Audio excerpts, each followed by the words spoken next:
अभी तक हम लोग पर्वतीय भाग पढ़ चुके हैं। अब जो पढ़ने जा रहे हैं मैदानी भाग। पर्वतीय भाग में क्या होता है, नदी का गति जो होता है वो तीव्र होता है। तीव्र गति होने के कारण इस भाग में कटाव अधिक होता है।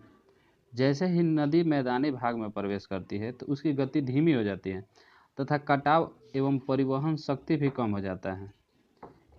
मैदानी भाग को हम परिपक्व अवस्था भी कहते हैं। मैदानी भाग में जो स्थलाकृतियाँ बनती है वो निम्न है। पहला जो है जलोढ़ पंख। नदी जब पर्वतीय भाग से मैदानी भाग में पहुंचती है तो ढाल की कमी से नदी का वेग कम हो जाता है। नदी पर्वतीय भाग में होती है तो उस समय उसका वेग तीव्र होता है। तीव्र गति के कारण वो बड़े बड़े शिलाखंड को आसानी से तोड़ देती है। जैसे भी मैदानी भाग में प्रवेश करती है तो वो बड़े बड़े शिलाखंडों को तोड़ नहीं सकते, क्योंकि उसकी ढाल में क्या आ जाती है, कमी आ जाती है। इसके कारण उसका वेग कम हो जाता है। इस प्रकार नदी मैदानी हो गया। यहाँ पे मैदानी भाग में बड़े बड़े कंकर पत्थर व मोटे कण वाले जमाव पंखा का स्वरूप में करती है। किस रूप में? पंखा का। ये त्रिकोण के रूप में फैले हुए पंख की तरह होते हैं। इसे हम जरूर पंख कहते हैं। ये पंखे के समान होते हैं, इसे जलोढ़ पंख कहते हैं। इस प्रकार बुक में इसका ड्राइंग दिया होगा, देखना। इस प्रकार आता है, इसे जलोढ़ पंख कहते हैं। दूसरा है विसर्पण। विसर्पण क्या है? मैदानी भाग में नदी के प्रवाह में थोड़ी भी बाधा आने से वह सांप की भांति मुड़कर बहने लगती है। इन मोरों को विसर्पण कहते हैं। नदी क्या होता है? नदी जब इस तरह बहती है तो इसमें यहाँ पे बाधा आ जाने से ये क्या होता है, इस प्रकार मुड़कर बहने लगती है। लाइक किस तरह? सांप की तरह। ऐसे सांप चलते हैं ना, तो इस तरह सांप की भांति मुड़कर बहने लगती है।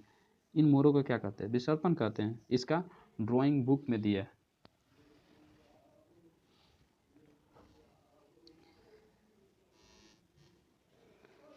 क्लिफ क्या होता है? River Cliff. इसको इंग्लिश में याद करना। ये जितना भी नाम बताएं इसे इंग्लिश में ही याद करना, क्योंकि एग्जाम के लिए सही रहता है। नहीं तो हिंदी में इसका नाम बहुत किताब देखोगे तो अलग अलग रहेगा। क्लिफ क्या होता है? विसर्पण के प्रत्येक मोड़ पर दो प्रकार के किनारे होते हैं। एक का ढाल अवतल होता है। नदी की सीधी धारा अवतल तट पर टकराती है और कटाव करती है। यहाँ पर क्लिफ का निर्माण होता है। यहाँ पे क्या होता है? क्लिफ का निर्माण होता है। ओबौलैक।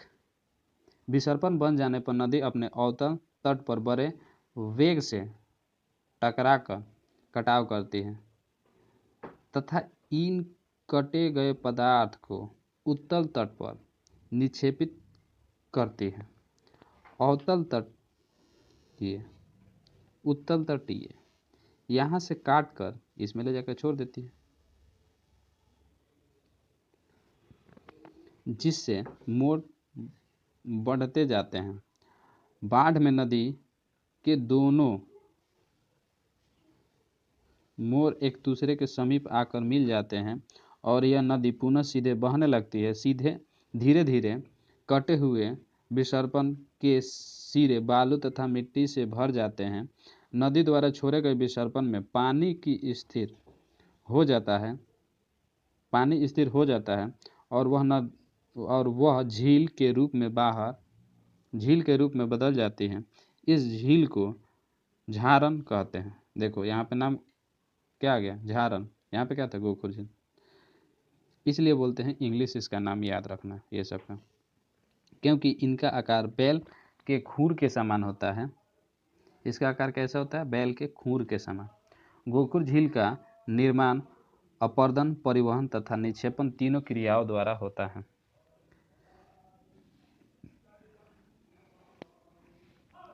गोखुर झील का निर्माण कैसा होता है?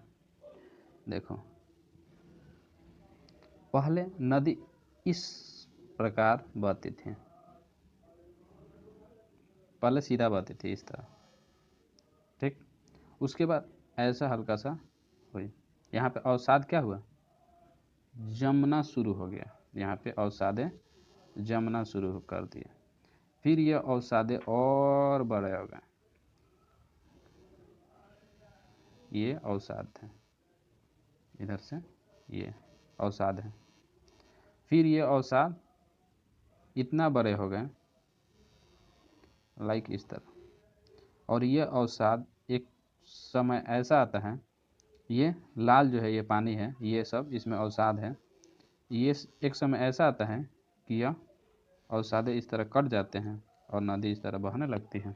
इसमें अवसाद रहते हैं इसके अंदर जो सादा रहे, तो ये गोखुर झील का निर्माण कर लेते हैं। बाढ़ का मैदान क्या होता है, वर्षा ऋतु में जब बाढ़ आता है, वर्षा ऋतु में जब बाढ़ आता है तो नदी के घाटी के दोनों ओर विशाल मात्रा में जलोढ़ मिट्टी का जमा होता है। इससे नदी घाटी के दोनों ओर स्थित निम्न भूमि ऊपर उठकर समतल मैदान में बदल जाता है, इसे बाढ़ का मैदान कहते हैं। इसमें क्या होता है, बाढ़ जब आता है, बाढ़ का पानी ऐसे है, तो बाढ़ जब आता है तो यह पानी इसके ऊपर बह जाते हैं, बह जाने से जब बाढ़ खत्म होते हैं तो यहाँ पे मिट्टी जम जाते हैं, अवसाद बन जाते हैं, इसे ही बाढ़ का मैदान कहते हैं। ये प्राकृतिक तटबांध है, और इधर जितने भी मिट्टी इधर छोड़ जाते हैं बाढ़ से, तो यहाँ पे जो मिट्टी रहती है और यहाँ पे जो मैदान बनते हैं उसे ही हम बाढ़ का मैदान कहते हैं, और इसे प्राकृतिक तटबांध कहते हैं। प्राकृतिक तटबांध बाढ़ के समय बहा कर लाया गया अवसाद नदी के दोनों किनारे से कुछ दूर दोनों ओर जमा होते रहते हैं। इस प्रकार नदी के दोनों किनारे पर ऊंचे उठने लगते हैं, और यहाँ पे प्रति वर्ष बाढ़ के समय अधिक अवसाद मुख्य धारा के दोनों ओर फैलता रहता है। इस प्रकार किनारे पर ऊपर उठे भाग को प्राकृतिक तटबांध कहते हैं। जो अभी बताएं वही है, पानी आते हैं और पानी जैसे ही पास आते हैं तो उसमें अवसादे पास आ जाते हैं, जिससे वहाँ पे प्राकृतिक तटबांध का निर्माण हो जाता है।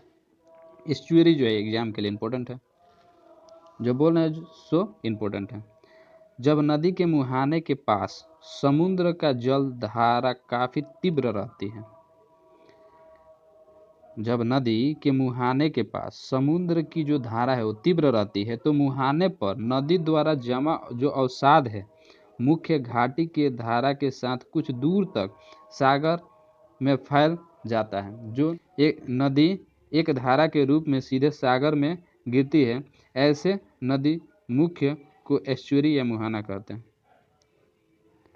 नदी की एक धारा सीधे सागर में गिरती है, ऐसा नदी मुख है।